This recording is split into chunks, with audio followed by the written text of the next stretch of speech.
ಇದೆಯಲ್ಲ, ನೀ ಹೆಣ್ಣಿದೆಯಲ್ಲ, ನೀ ಲಕ್ಷ್ಮಿ, ಜಯ, ಕೀರ್ತಿ ಎಲ್ಲ ಇದೆ, ಸತ್ಯನೂ ಇರ್ಬೇಕ್ರಿ. ಸೊ ನೀವು ಮಹಿಳಾ ಗ್ರಾಮ ಸಭೆ ಮಾಡ್ಲೇಬೇಕು. ನಾನು ಮಹಿಳಾ ಆಯೋಗದ ಅಧ್ಯಕ್ಷೆ.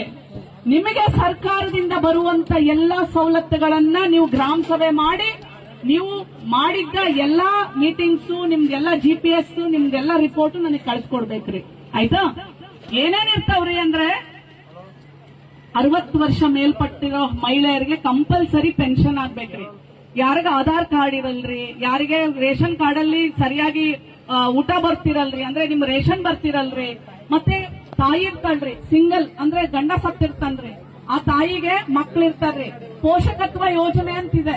ಪೋಷಕತ್ವ ಯೋಜನೆ ಅಂತಂದ್ರೆ 18 ವರ್ಷ ಆಗೋತನ ಮಗುವಿಗೆ ಪ್ರತಿ ತಿಂಗಳು 4,000 ಸರ್ಕಾರ ಅವ್ರ ಅಕೌಂಟಿಗೆ ಹಾಕ್ತಾರ್ರಿ. ಪ್ರತಿ ವರ್ಷ ನೀವು ಮತ್ತೆ DC ಆಫೀಸಲ್ಲಿ ರಿನ್ಯೂ ಮಾಡಿಸ್ಕೋಬೇಕ್ರಿ. ಈ ತರ ಹಲವಾರು ಯೋಜನೆಗಳು ನಿಮಗೆಲ್ಲ ಇದೆ. ಗಂಡಸ್ ಮಕ್ಳಿಗೂ ಇದೆ, ಬಟ್ ಹೆಣ್ಣು ಮಕ್ಕಳಿಗೆ ಪ್ರತ್ಯೇಕವಾಗಿ ಬೇರೆ ಯೋಜನೆಗಳಿದಾವೆ. ನಿಮ್ ಮನೇಲಿ ಅಂಗವಿಕಲರ ಮಗು ಇದೆ, ಒಂದು ಕುರುಡೋ, ಒಂದು ಕುಂಟೋ, ಒಂದು ಕೈ ಆಗುದಿಲ್ಲ, ಒಂದು ಕಲ್ಲ, ಅವರಿಗೂ ಪೆನ್ಷನ್ ಬರ್ಬೇಕ್ರಿ. ಆ ಒಂದು ಮಕ್ಕಳದನ್ನು ನೀವು ಮಾಡಿಸ್ಕೋಬೇಕ್ರಿ. ಮತ್ತೆ ಯಾರಾದ್ರೂ ನಿನ್ನೆ ನಾನು ಒಂದು ವಿಧವಾ ಸಮಾವೇಶ ಮಾಡಿದೆ.